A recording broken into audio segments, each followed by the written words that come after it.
Mayonnaise খেতে গেলে ফার্স্টে কিন্তু মনে হয় কাঁচা ডিম, কাঁচা ডিমের মেয়োনেজ যা বাজে লাগে, আমার কাছে এই জিনিসটা ঘিন ঘিন লাগে। এর জন্য কোনো রেস্টুরেন্টে যদি মেয়োনেজ দেয় না, আমার খুবই খারাপ লাগে জানেন, কাঁচা ডিমের কথা চিন্তা করি, কিন্তু তারপরেও কিন্তু খেতে হয় আমাদের। তো যাই হোক, আমাদের বার্গার তৈরি করতে গেলে ফার্স্টে একটু মেয়োনেজ দিয়ে আমি বানাবো, যেহেতু আমার চিজ নাই। আর আমি এখানে ঘরে থাকা উপকরণ দিয়ে এই মেয়োনেজটা তৈরি করব। এখানে 1 চামচ গুঁড়া দুধ, 1 চামচ চিনি আর সামান্য পরিমাণে লবণ, একটা ডিম আর হচ্ছে এখানে গোলমরিচের গুঁড়াটা আমি অ্যাড করে দিচ্ছি, আর সাথে লেবুর রস। আপনাদের কিন্তু অবশ্যই দেখিয়ে দিচ্ছি, খেয়াল করুন। আর এখন আমি এটা ব্লেন্ডারিতে ব্লেন্ড করে নেব, খুব ভালো করে ব্লেন্ড করে নেব। তো আপনাদের পর্যায়ক্রমে প্রত্যেকটা স্টেপই দেখানো হবে, আশা করি একটু ভিডিওটা টেনে দেখবেন না। তো আমি এখানে দেখেন হিট দিয়ে দিলাম, আর এখন আমি এটা খুলে আপনাদের দেখিয়ে দিচ্ছি এর সিস্টেমটা কীরকম হয়েছে। দেখেন অর্ধেকটা প্রায় হয়ে গিয়েছে, আর এটা ঘনত্বর পরিমাণটা আপনাদের দেখিয়ে দিচ্ছি। দেখেন, তো তার মানে বোঝা যাচ্ছে এখানে ঘনত্বের পরিমাণটা একটু বেশি। এই কারণে আমি একটু এখানে সামান্য পরিমাণে 3 টেবিল চামচ পরিমাণ পানি অ্যাড করব, যাতে এর ঘনত্বের পরিমাণটা একটু তরল হয়। তো এখন আমি এখানে আবারও পানি অ্যাড করে দিলাম, আর এটা আবার ব্লেন্ডারিতে দিয়ে ব্লেন্ড করে নিলাম। আর ফাইনালি আপনাদের এখন এটা দেখিয়ে দিচ্ছি। দেখেন একদম পুরোপুরি রেস্টুরেন্টের মতো কালারটা চলে আসছে, আর স্বাদটাও তার চাইতে দ্বিগুণ বেশি হয়েছে। যেহেতু ঘরে থাকা উপকরণ দিয়ে বানিয়েছি, এই স্বাদটা কিন্তু আরও বেশি হয়েছে, বুঝছেন। রেস্টুরেন্টে কিন্তু অত স্বাদ হইলেও ওইগুলাতে অনেক ঝামেলা থাকে।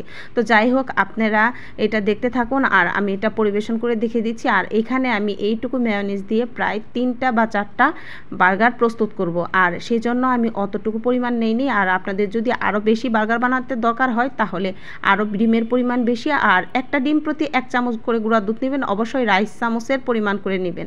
তো এখানে আমি বনরুটি নিয়েছি, এগুলা বার্গারের বনরুটি, আপনারা তো চিনতেই পারতেছেন। আর এই যে মাংসগুলো আমি আগেই ম্যারিনেট করে রেখেছিলাম, আর এর রেসিপিটা আমার পেজে দেওয়া আছে। আর এইখানে আমি আটা নিয়েছি 2 মেজারমেন্ট কাপ, আর শুকনা মরিচের গুঁড়া 1 চামচ, আর হচ্ছে হালকা পরিমাণ লবণ, মানে স্বাদ মতো।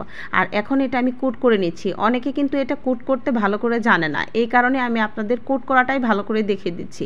আমি কিন্তু আবারও বলে দিচ্ছি, চিকেন যে ম্যারিনেট করা আছে সেটা কিন্তু আমার পেজে এই ভিডিওটা দেওয়া আছে, আপনারা চাইলেই ওইখানে খুঁজে দিয়ে আনতে মানে দেখতে পারবেন। কোট করার সময় অবশ্যই খেয়াল রাখবেন যে মাংসের চতুর সাইডটাতে যেন আটা লেগে থাকে, আর এখানে ময়দা ইউজ করবেন না, অবশ্যই আটা ইউজ করবেন। এতে জিনিসটা আরও ফুলে ভালো, আর ভেতরটা আরও ভালো মানে ভাবে মাংসটা সিদ্ধ হয়, সেই জন্য আর মোচমোচে ভাব অনেক বেশি হয়। আর আমি এখন দিয়ে দিচ্ছি ফ্রাইং প্যানের মধ্যে তেল, আর এই তেলটা আমি হাতের তাপ দিয়ে আর কি বুঝতে পারলাম যে তেলটা আমার গরম হয়ে গেছে। আর এখানে আমি চিকেনটা ছেড়ে দিচ্ছি, আর চিকেন ছেড়ে দেওয়ার পরে অবশ্যই চুলার তাপটা একটু কমিয়ে দিবেন, কেননা যদি পুড়ে যায় মাংস সিদ্ধ হইতে অনেক সময় লাগবে, প্রায় 30 মিনিটের মতো সময় লাগবে। অতটুকু সময়ের মধ্যে আপনারা এই মাংসটা সিদ্ধ করবেন, আর এটা আরও মুচমুচে হয়ে যাবে।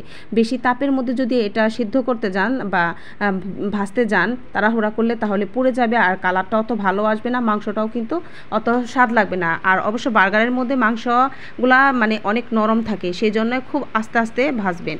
তো আমি এটা উল্টে পুল্টে দিচ্ছি, আপনারা তো ভালো করে দেখছেন, এপাশ ওপাশ 2 পাশটাতে আমি খুব ভালো করে আর কি উল্টে দিচ্ছি, যাতে কোনো পাশে মাংসটা যাতে না ছুটে যায়। আর আমার হাতে কিন্তু একটা কাঁটা চামচ আছে, সেই কাঁটা চামচের সাহায্যেই আমি উল্টে নিয়েছি, আপনারাও আশা করি সেই সিস্টেমেই করবেন।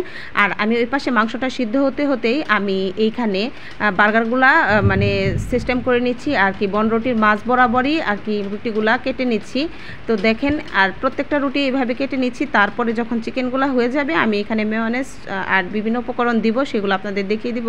তো দেখেন আস্তে আস্তে আমার চিকেনগুলা সুন্দরভাবে হয়ে আসতেছে, কালারগুলোও চেঞ্জ হয়ে যাচ্ছে।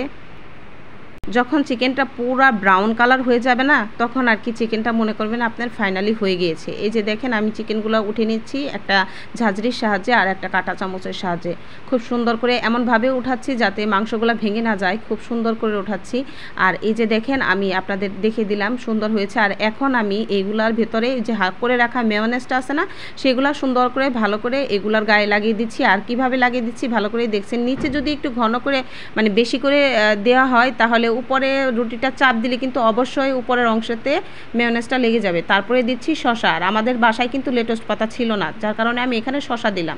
এখানে আপনারা চাইলে লেটুস পাতা মানে টমেটো বিভিন্ন রকমের সবজি অ্যাড করতে পারেন, যেগুলো আপনাদের মানে সালাদ জাতীয় সবজিগুলো সেগুলো আপনারা এখানে অ্যাড করতে পারেন। তো আমার কাছে শুধু শসাটাই ছিল, আমি তাই দিলাম। আর এখন চিকেনটা ভিতরে দিয়ে দিলাম, আবার সাথে আবারও একটা লেয়ার দিয়ে দিলাম মেয়োনিজের, তারপরে দিয়ে দিচ্ছি টমেটো সস। এখন টমেটো সস দেওয়ার পরে আবারও আমি সেইখানে শসার 2টা পিস দিয়ে দিলাম। দেওয়ার পরে এখন আমি এইটাকে খুব ভালো করে চতুর্পাশটাতে মেয়োনিজ লাগিয়ে দিব, যাতে মেয়োনিজটা চতুর্দিকে থাকলে আর মানে দেখতে লোভনীয় লাগে। যত পরিমাণ মেয়োনিজ থাকবে আর টমেটো সস থাকবে, জিনিসটা দেখতেও অনেক সুন্দর লাগবে। আমার বাসায় যা যা ছিল আমি কিন্তু তাই দিয়ে আপনাদেরকে এরকম সুন্দর একটা বার্গারের সিস্টেমটা আপনাদের শিখিয়ে দিলাম। আর বাচ্চাদের বাসায় যদি কোনো কিছু তৈরি করে দিতে হয় তাহলে অবশ্যই ঝামেলা মুক্ত জিনিসগুলাই দেওয়া ভালো। বাইরের রেস্টুরেন্টগুলোতে প্রচুর পরিমাণে মশলা দেয় আর বাচ্চাদের ফুড পয়জনিং হয়। আর আমার এই উপকরণটা যদি ফলো করে আপনারা যদি মানে রেসিপিটা ফলো করে যদি আপনারা বাচ্চাদের বানিয়ে দেন, আশা করি আপনাদের বাচ্চাদের অবস্থা খাওয়া দাওয়া সবই ভালো থাকবে আর মুখে রুচিও ভালো থাকবে। বাইরের খাবারগুলো খেলে দেখবেন বাসায় এসে ঘরোয়া খাবারগুলো বাচ্চাদের আর ভালো লাগে না। সেই কারণে বলতেছি আমার এই রেসিপিটা ফলো করে আপনারা বাচ্চাদেরকে বাসায় এই ধরনের ফাস্টফুড জাতীয় খাবারগুলো তৈরি করে দিবেন। চিজ জাতীয় খাবারগুলো কম খাওয়াই ভালো। তারপরেও মেয়োনেজটা যেহেতু সিদ্ধ ডিমের কোনো ঝামেলা নাই, মানে রুচি নিয়ে খাওয়া যায়, তাই বলতেছি বাচ্চাদের সবসময় এভাবে মেয়োনেজ তৈরি করে আর এভাবেই বার্গার বানিয়ে খাবেন। আশা করি বাইরের রেস্টুরেন্টের খাবারগুলো বাচ্চাদের খাওয়াবেন না, বেশি সময় লাগে না। এই বার্গারটা প্রস্তুত করতে খুব বেশি সময় লাগে না, যতটুকু সময় শুধু চিকেনেই সময় লাগে, আর বাকিটুকু মেয়োনেজ লাগানোর এটা তো সহজ ব্যাপার।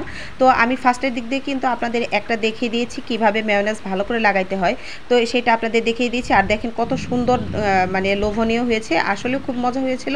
আসসালামু আলাইকুম।